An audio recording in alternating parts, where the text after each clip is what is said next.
আসসালামু আলাইকুম। রেহানাস ফ্যামিলি চ্যানেলে আপনাদের সবাইকে আরও একবার স্বাগত জানাচ্ছি। আশা করি আল্লাহর রহমতে আপনারা সবাই অনেক ভালো আছেন। আমরাও আলহামদুলিল্লাহ অনেক ভালো আছি।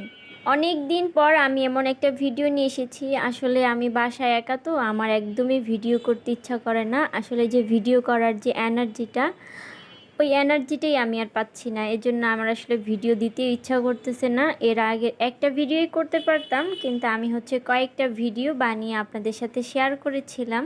এখন তো যেই হারে গরম পড়েছে, গাছগুলোর দিকে তাকালে অনেক মায়া লাগে। কারণ গাছ এখন দুপুরবেলা হলেই এমন অবস্থা হয়, মনে হয় যেন এদের গায়ে আর কোনো শক্তিই নেই। অথচ সকাল বিকাল কিন্তু দুই বেলাই পানি দিচ্ছি। বেলি ফুল গাছটা কিনে এনেছিলাম যখন, তখন কিন্তু অনেকগুলো কলি সহ কিনে নিয়ে এসেছিলাম। সেই সবগুলো ফুল কিন্তু ফুটে ঝরেও পড়ে গিয়েছিল। এখন এই তো আবার অনেকগুলো কলি বের হয়েছে। বের হওয়ার পর কিন্তু অনেকগুলো ফুল ফুটেছে। আসলে এই বেলি ফুল গাছে যখন ফুল ফোটে না, তখন কিন্তু দেখতে অনেক ভালো লাগে। অন্য ফুলের চেয়ে আমার কাছে কিন্তু বেলি ফুলটা অনেক বেশি ভালো লাগে, কারণ বেলি ফুলের যে ঘ্রাণটা আছে সেটাও কিন্তু অনেক বেশি মিষ্টি। এই যে ফুলগুলো ঝরে পড়ে যায়, এটা দেখলেও কিন্তু অনেকটা খারাপ লাগে, কারণ ফুল কিন্তু গাছেই সুন্দর লাগে দেখতে। সেটাকে যদি ছিঁড়ে ফেলা হয় বা এভাবে যদি ঝরে যায়, তাহলে কিন্তু দেখতে একদমই ভালো লাগে না। তো যখনই দেখি যে বেলি ফুলগুলো পড়ে গিয়েছে, আসলে তখন ভীষণ খারাপ লাগে। এখন এই তো সকাল 7টা বাজে। এখন কি ঘুম থেকে উঠে এসে সবার আগেই গাছে পানি দেই, পরে মনে থাকবে না আর অনেকটা রোদ উঠে যাবে, তখন আসলে গাছে পানি দিলে গাছের অসুবিধা হবে। এর জন্য আর কি ঘুম থেকে উঠেই চলে আসি গাছে পানি দেওয়ার জন্য। আর এখানে এই যে লেবু গাছটা আছে, এটার পাশে অনেকগুলো ঘাস উঠে গিয়েছিল। তো পানি যেহেতু দিচ্ছিলাম, ভাবলাম যে এই ঘাসগুলোকে আজকে পরিষ্কার করে দিই। এই যে এখন সকাল 7টা বাজে, কি পরিমাণে যে রোদ উঠেছে, মানে বারান্দায় তেমন একটা দাঁড়ানোই যাচ্ছিল না, অনেক বেশি রোদ ছিল। তো এখন আসলে গরম এত বেড়ে গিয়েছে, তাপমাত্রা এত বেড়ে গিয়েছে যে এখন আসলে রোদে এত তাপ, ঘরে বা বাহিরে কোথাও মনে হয় টিকার কোনো সম্ভাবনা নেই, এরকম একটা অবস্থা হয়ে আছে। তো এই যে বেশ খানিকটা ঘাস কিন্তু উঠিয়ে একদম গাছের গোড়াটা পরিষ্কার করে নিয়েছিলাম। আর এদিকে আমাদের বাসার বিড়ালটারও একদম অসহায় অবস্থা, বাসায় কেউ নেই, সেজন্য সে খুব মন খারাপ করে আছে। তাকে ডেকেও খাবার খাওয়ানো যায় না, মানে বারবারই আমি তাকে ডেকে নিয়ে খাবার খাওয়াই। কিন্তু এই যে আজকে কিন্তু আমার শ্বশুর চলে এসেছেন, ওনাকে দেখে ওর সব কিছুই একদম মোটামুটি ঠিক হয়ে গিয়েছে। এখন নিজে যায় খাবার খাওয়ার জন্য। আর এতদিন আমি তাকে ডেকে নিয়ে যেতাম, সে বারান্দা থেকে একদমই রুমে যেতে চাইতো না। আর আমাদের রুমে অনেক বেশি গরম, তো আসলে রুমে গিয়ে সেরকম একটা মানে থাকতেও পারে না, এর জন্য বারান্দায় চলে আসে। এই যে এদিকে একটু ছায়া পড়েছিল, মানে দেখে বেশ ভালোই লাগছিল। এর জন্য একটু গাছের দিকে তাকিয়ে থাকলাম, কারণ সবুজ গাছের দিকে তাকিয়ে থাকলে চোখের কিন্তু অনেকটা উপকার হয়। তো এর ফাঁকে কিন্তু সকালের নাস্তাটা করে নিয়েছিলাম, তো ওগুলো আসলে ভিডিও করতে পারিনি। আজকে সকালে পান্তা ভাত, তারপরে আলুর ভর্তা, ডিম ভাজা এগুলো খেয়েছিলাম, তো ওগুলো আর ভিডিও করিনি। এখন এই যে একদম ঘর দুয়ার গুছানো থেকেই শুরু করে দিলাম। তো এদিকে বিছানাটাকে গুছিয়ে নিচ্ছিলাম। আর আমার মেয়ে এই যে একটা নতুন বল এনে দিয়েছে, সেটা নিয়ে একদম উপরে উঠে গিয়েছে। আজকে খালি গায়ে ক্যামেরার সামনে চলে এসেছিল বলে ওকে আর রাখলাম না, আমি নিচে নামিয়ে দিয়েছি। আসলে এখন বাসায় অনেক গরম, এর জন্যই খালি গায়ে রাখতে হয়। আর সে নিজেও আর কি জামা পরতে চায় না, বলে অনেক গরম লাগে। আসলেই কিন্তু অনেক গরম, বাচ্চা মানুষরা কিন্তু এত একটা সহ্য করতে পারে না।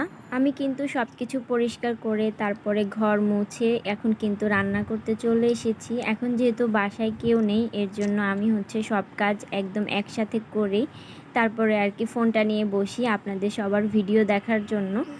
এক্ষেত্রে একটু মানে সুবিধা হয়েছে কি, আগের চেয়ে অনেক বেশি ভিডিও দেখতে পারছি।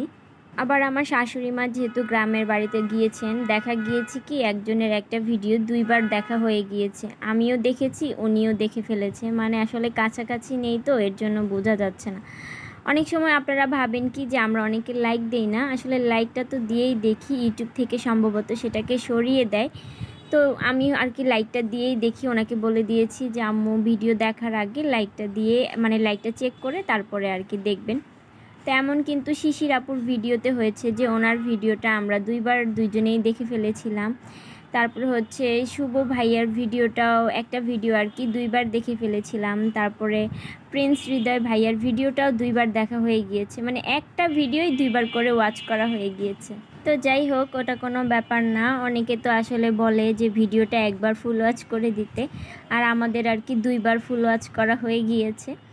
তো এই যে কথা বলতে বলতে কিন্তু একপাশে হচ্ছে আমি মাছ রান্নার জন্য দিয়েছিলাম, আর এখানে হচ্ছে একটু করলা ভাজি করে নিচ্ছি।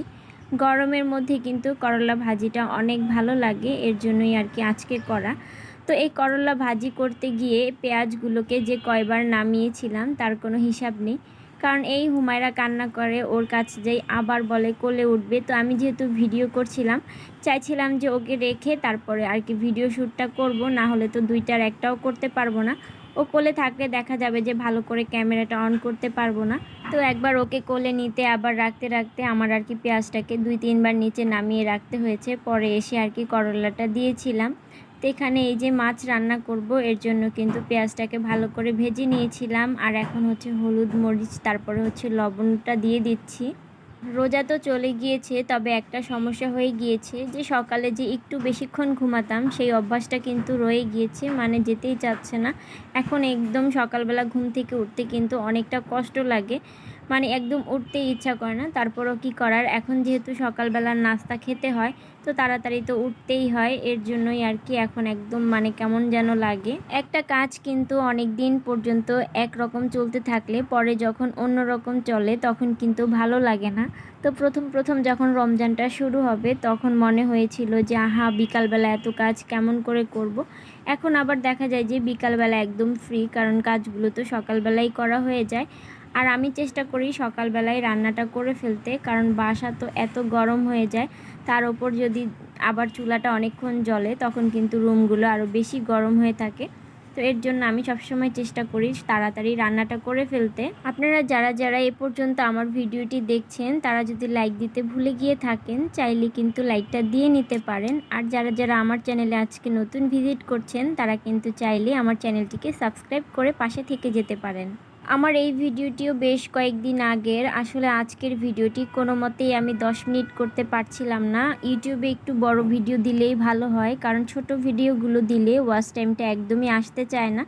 তো চেষ্টা করি একটু 10 মিনিট রাখার জন্য। এর আগের ভিডিওগুলো কিন্তু আমি ছোট ছোট দিয়েছিলাম, ওইটার ওয়াচ টাইমটা কিন্তু একদমই কম এসেছে। তো আজকে অনেক চেষ্টা করেছি 10 মিনিটের ভিডিও বানানোর জন্য।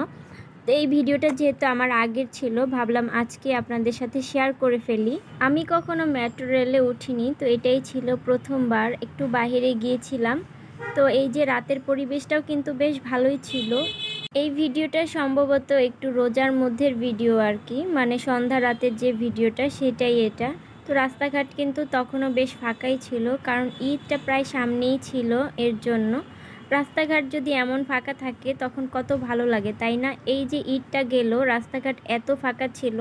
আমি তো একদিন বাইরে গিয়েছিলাম, তখন গিয়ে দেখি মানে বাইরে একদমই গাড়ি নেই, তারপর হচ্ছে তেমন একটা মানুষ নেই। এই যে এখানে খিচুড়িটা দিচ্ছে এটা হচ্ছে মেজবান বাড়ির। তো এই মেজবান বাড়ির যত খাবার আছে সবগুলোই কিন্তু সবসময় অনেক মজা হয়। তো খিচুড়ির সাথে কিন্তু ওনারা ভর্তাও দিয়েছিলেন, গরুর মাংসও দিয়েছিলেন, বেশ ভালোই ছিল। কিন্তু রাস্তার পাশের খাবারগুলো কিন্তু সবসময় অনেক মজা হয়, আগে প্রচুর খেতাম। আসলে এই স্ট্রিট ফুডগুলো সবসময় অনেক টেস্টি হয়। আপনি দেখবেন অন্যান্য খাবার যেমন তেমন হোক না কেন, এই খাবারগুলো কিন্তু অনেক বেশি মুখরোচক হয়। তো এই খাবারগুলো কিন্তু খেতে অনেক বেশি ভালো লাগে। তো এই ছিল আর কি আমাদের খাবার। এখানে কিন্তু ভর্তাও দিয়ে দিয়েছিল 3 রকমের, বেশ ভালোই ছিল। রাস্তার পাশের খাবারগুলোর পরিবেশন কিন্তু তেমন একটা ভালো হয় না, তো যতটুকুই দিয়েছে বেশ ভালোই ছিল। তো আজকে এ পর্যন্ত, সবাই ভালো থাকবেন, আল্লাহ হাফেজ।